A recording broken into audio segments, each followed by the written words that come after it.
Audio Jungle.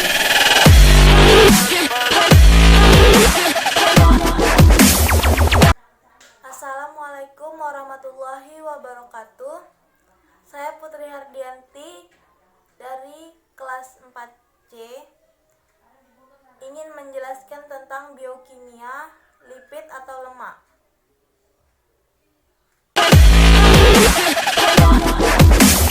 Yang pertama, di sini saya akan menjelaskan tentang definisi dari lipid atau lemak. Lipid berasal dari bahasa Yunani yaitu lipos, yang artinya lemak. Lemak dan senyawa-senyawa organik yang mempunyai sifat fisika seperti lemak dimasukkan ke dalam satu kelompok yang disebut dengan lemak. Berbeda dengan karbohidrat dan protein, lipid bukan merupakan suatu polimer.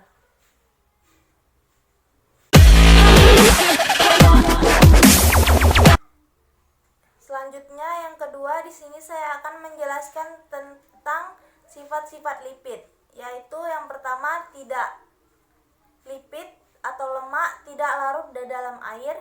Yang kedua, lemak larut dalam pelarut organik seperti ether, kloroform, aseton, etanol, dan benzena.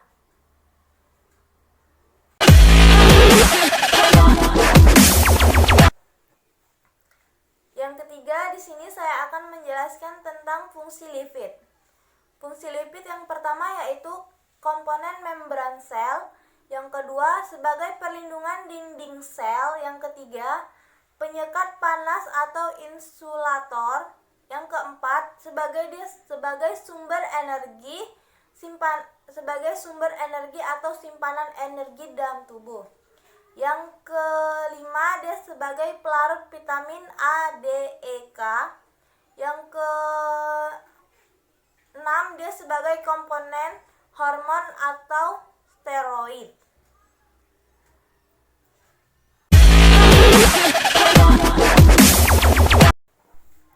Yang keempat, saya akan menjelaskan tentang lipid terdiri dari fosfolipid, trigliserida, dan steroid. Di sini triglisida dia berupa minyak dan lemak.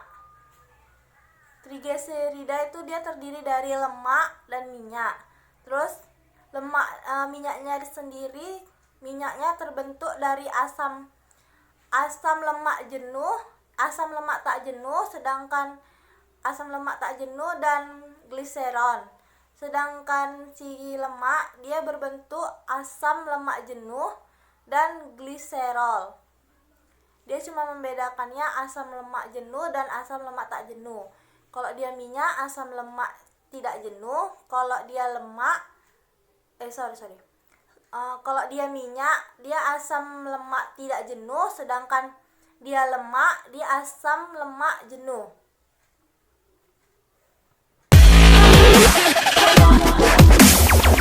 Yang selanjutnya, di sini saya akan menjelaskan dari klasifikasi lipid. Klasifikasi lipid itu terdiri dari lipid sederhana, lipid majemuk, dan lipid turunan. Lipid sederhana yaitu suatu bentuk ester yang mengandung CHO. Jika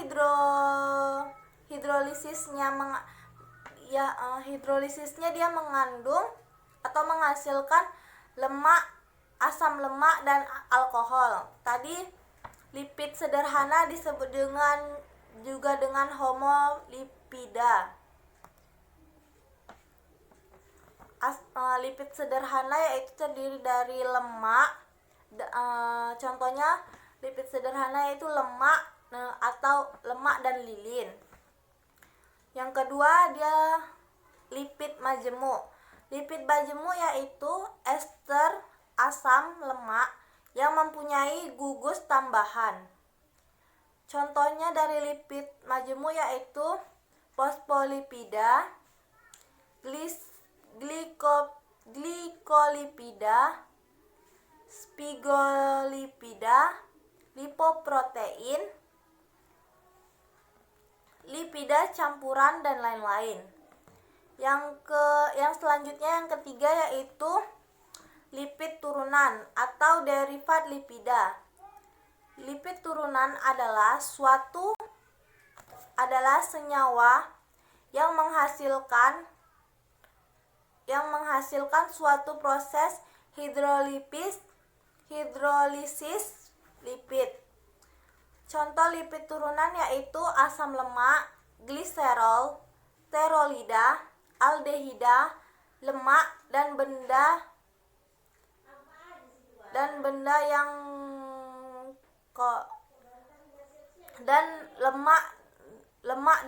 yang kokain atau Di sini saya akan menjelaskan tentang sumber-sumber lemak. Sumber-sumber lemak terdiri dari minyak. Pertama, minyak tumbuhan. Minyak tumbuhan yaitu minyak tumbuhan ada dari minyak kelapa sawit, kacang tanah, kacang kedelai, jagung, dan lain-lain. Yang kedua, terdiri dari mentega, margarin, lemak hewan, krim, susu, keju, kuning telur. Yang ketiga, bisa dari kacang-kacangan, biji-bijian, daging, ayam, ikan. Yang keempat, terdiri dari alpukat. Yang kelima, kolesterol hanya terdapat pada bahan makanan hewani.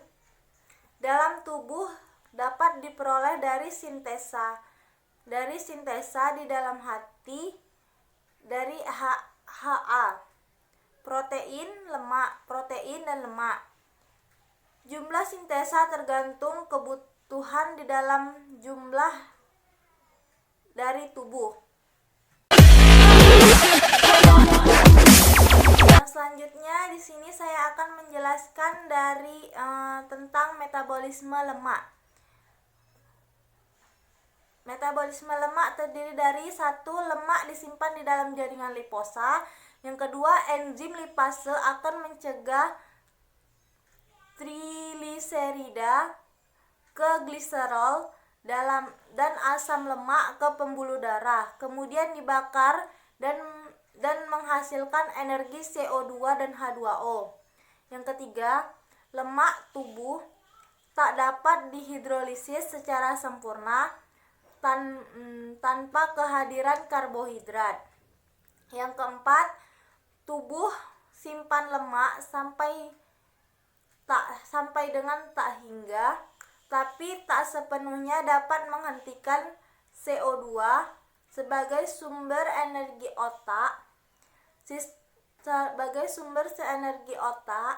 Sistem saraf, sel darah merah untuk menghasilkan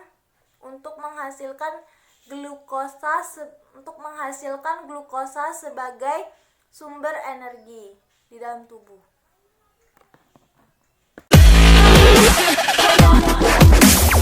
Selanjutnya di sini saya akan menjelaskan hubungan lemak dengan kesehatan. Hubungan lemak dengan kesehatan, yang pertama, berlebihan. Kalau lemak kita berlebihan di dalam tubuh, itu akan menyebabkan jantung koroner, terus kanker payudara dan kolon. Yang kedua, dia akan mendapatkan asam lemak omega 3 baik untuk kesehatan di dalam tubuh. Yang ketiga, asam lemak tak jenuh akan menyebabkan kanker.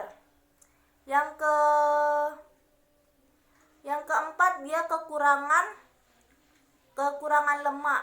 Kekurangan lemak dia akan menyebabkan sakit kulit, kurus, dan lain-lain. Sekian penjelasan tentang biokimia materi lipid dari saya. Bila ada kesalahan, mohon dimaafkan. Saya akhiri dan saya sudahi dengan wabillahi taufiq wa hidayah. Wassalamualaikum warahmatullahi wabarakatuh.